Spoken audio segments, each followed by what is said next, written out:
বাবা চেয়েছিলেন তার বিদ্রোহী ছেলে বুঝুক টাকা উপার্জন করা কতটা কঠিন। তাই তিনি ছেলেকে একটি রিয়েলিটি শোতে নাম লেখালেন। শোয়ের নিয়ম ছিল ছেলে বাবার কোম্পানির দায়িত্ব নেবে আর বাবা ছেলের জায়গায় স্কুলে যাবে। কিন্তু ছেলেটি কোম্পানিতে পা রাখার সঙ্গে সঙ্গেই একটি আর্থিক ফাঁক খুঁজে পেল। এভাবে চলতে থাকলে খুব শিগগিরই কোম্পানি দেউলিয়া হয়ে যাবে। সবাই দেখত ছেলেটি সারাক্ষণ কম্পিউটারে বসে আছে, তাই তারা ভাবত সে শুধু গেম খেলছে। কিন্তু বাস্তবে ছেলেটি কোম্পানির সব টাকা দিয়ে একটিমাত্র শেয়ার কিনে ফেলেছিল। এই দেখে সহকর্মীরা হতভম্ব হয়ে গেল। সবাই তাকে দায়িত্বজ্ঞানহীন বলে দোষারোপ করতে লাগলো। কিন্তু ছেলেটি থামল না, বরং সেই শেয়ারে 50 গুণ লিভারেজ যোগ করল। সে কোম্পানির সব আশা একটাই শেয়ারের উপর লাগিয়ে দিল। শেয়ার হোল্ডাররা ভেঙে পড়ল। কেউ কেউ তো নতুন চাকরি খোঁজাও শুরু করে দিল। রিয়েলিটি শো দেখানো দর্শকরাও তার সিদ্ধান্তের তীব্র সমালোচনা করতে লাগলো।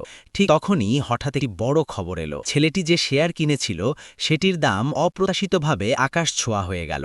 মাত্র 30 মিনিটে সে কোম্পানির জন্য 30 মিলিয়ন মার্কিন ডলার লাভ করে ফেলল। সবাই অবাক হয়ে গেল। সবাই তাকে অনুরোধ করতে লাগলো লাভ থাকা অবস্থাতেই শেয়ার বিক্রি করে দিতে। কিন্তু ছেলেটি তাদের কথা শুনল না, বরং সে সব টাকা দিয়ে ড্রোন সংক্রান্ত শেয়ার কিনে ফেলল এবং তার উপর আবার 100 গুণ লিভারেজ যোগ করল। এতে সবাই আবারও ভেঙে পড়ল। এমনকি স্কুলে থাকা তার বাবাও খবরটা দেখে ক্লাস ফাঁকি দিয়ে সোজা কোম্পানিতে ছুটে এলেন।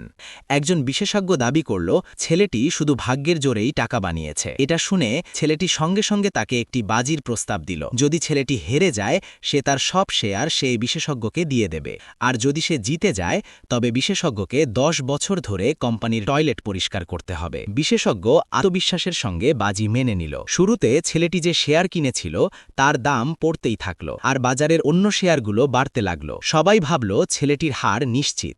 এমনকি পরিচালনা পর্ষদ জোর করে শেয়ার বিক্রি করার সিদ্ধান্ত নিতে চাইল। কিন্তু ঠিক তখনই আরেকটি বড় খবর পরিস্থিতি পুরো বদলে দিল। ঐতিহ্যবাহী অস্ত্র নিষিদ্ধ করা হয়েছে, আর ড্রোনের যুগ পুরোপুরি শুরু হতে যাচ্ছে। এর ফলেই ছেলেটি যে ড্রোন শেয়ার কিনেছিল সেটির দাম হু হু করে বাড়তে লাগলো। সব প্রতিকূলতার মাঝেও ছেলেটি পুরো কোম্পানিকে অবিশ্বাস্য এক প্রত্যাবর্তনের পথে নিয়ে গেল।